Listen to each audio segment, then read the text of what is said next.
Alam niyo po ba kung ano ang antibiotic?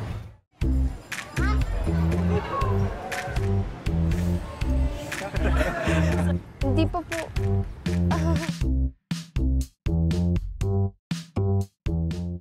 Gamot.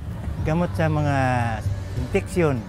Basta anong mga sugat na namamaga. Para po sa mga malalang sakit. Mga plema, may mga plema sa baga, kailangan antibiotics. Mga infections, kailangan po antibiotics. Ano mo, gamot lang yun, gamot. Gamot lang. Sa pagkakaalam ko po kasi po pharmacist po yung ate ko. Parang ito po yung protection from sickness po or anything. Ang antibiotic ay gamot na nakapag-aalis ng mga sakit sa katawan.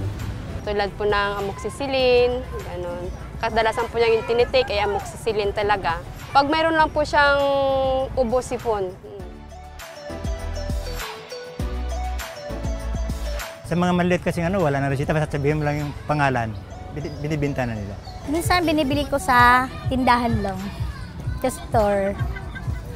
Minsan namamaga yung paa ko medyo may na-infection na, kaya bumili ako ng antibiotic.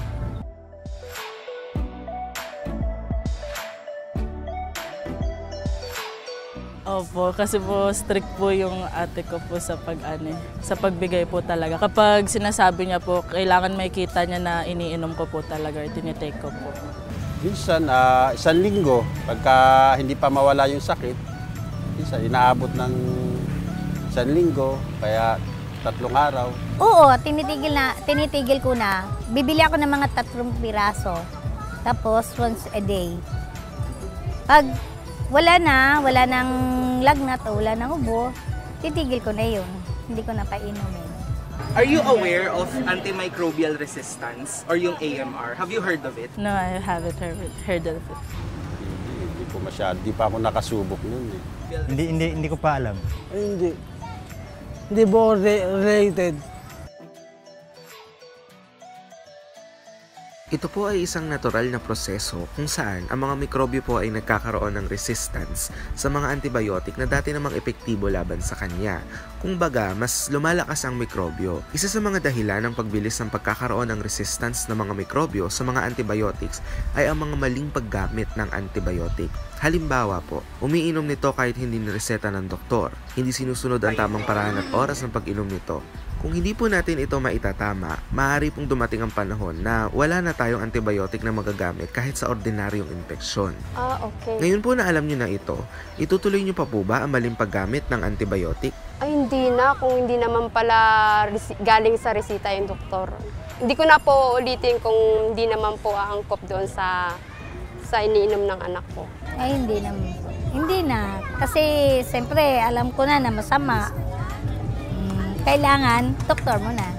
Mas maganda, magkumonsulta na lang sa doktor para maibigay yung tamang gamot na para sa nararamdaman sa katawan.